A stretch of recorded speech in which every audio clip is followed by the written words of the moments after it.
Our next speaker is someone I'm particularly excited to hear from, Dr. Nozer Sheriar, on why I perform abortions.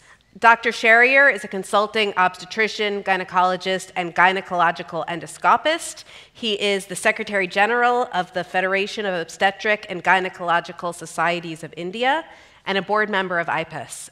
Please welcome Dr. Sheriar. Thank you, Michelle.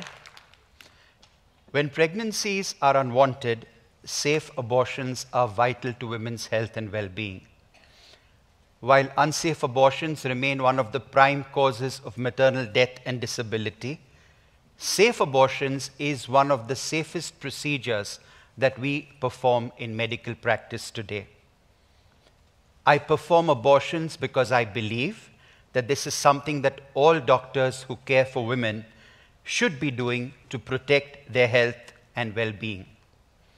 But besides this clinical approach to abortion, I believe that an unconditional support of a woman's decision to have an abortion is a statement acknowledging and supporting this most difficult reproductive right that society has been and remains so reluctant to give women.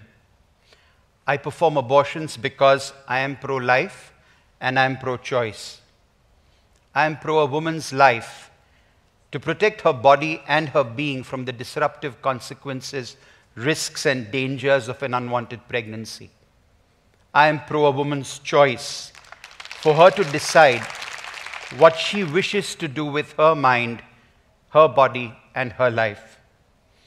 Today, I wish to share the stories of three remarkable women that I have been privileged to look after in my practice. It is many women like them who give meaning and justification to my being a gynecologist, an obstetrician, and an abortion provider. The first was a daughter of close friends of mine. These friends are both doctors, devoutly Catholic, and completely anti-choice. Their daughter came to me without their knowledge, on her own, with 2 children at home, and no possibility or hope of understanding from her husband or her family. It was a difficult decision for her, given a lifetime of religious belief. And yet she told me that she had thought long and hard and decided that abortion was her only choice. It saddened me to see that she felt so alone and that this decision was tearing her apart. I was touched and humbled by her quiet strength and her trust and confidence in me. As I performed her abortion, I thought of my own daughter.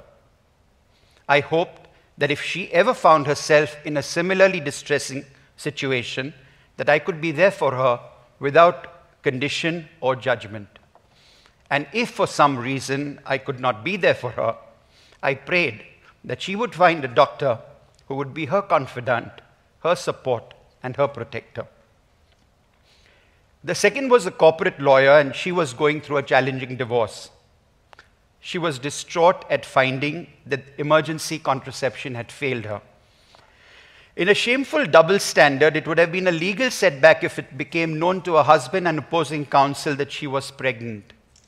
Courts are known to have double standards when it comes to men and women. While it was impossible to prove the husband's infidelity, her being pregnant could have been used to tarnish her image and weaken her case. She requested confidentiality and help from me to terminate her pregnancy. By helping her perform the abortion, I was privileged to stand by a brave woman who was preparing to face the world on her own terms as a single mother with a daughter. I was privileged to be the person that she turned to for help and support.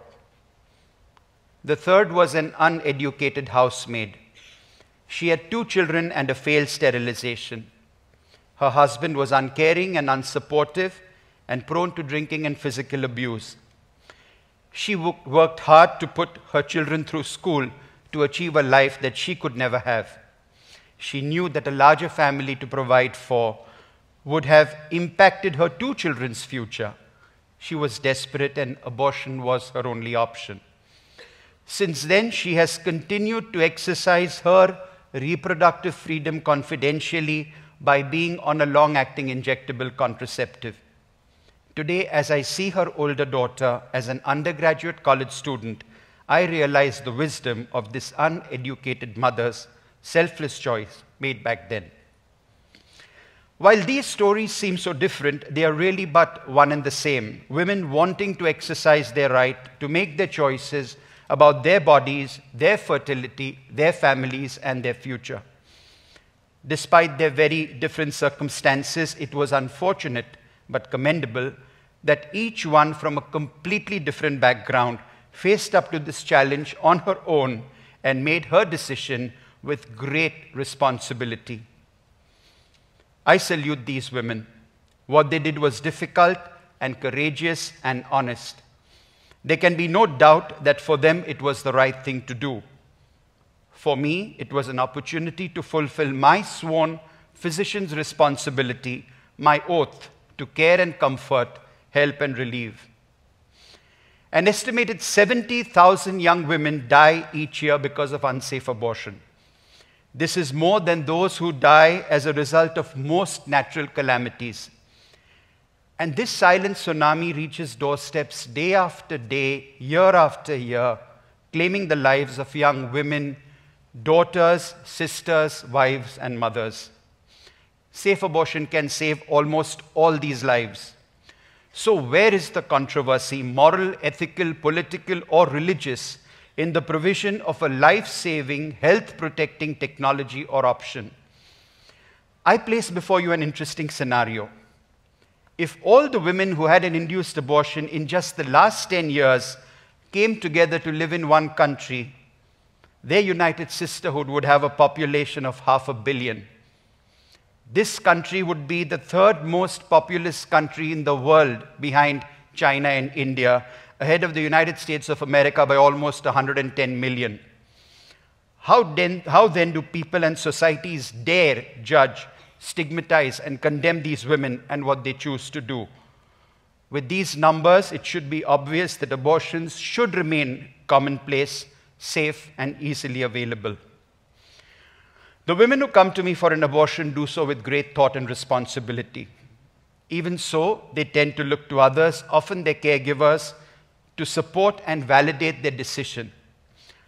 I tell each and every one of them that there is no way that something that 44 million women choose to do each year ever be immoral or wrong. Somehow I find this reasoning works for them. As a doctor and someone who does abortions, I know that it always works for me. Thank you. Thank you.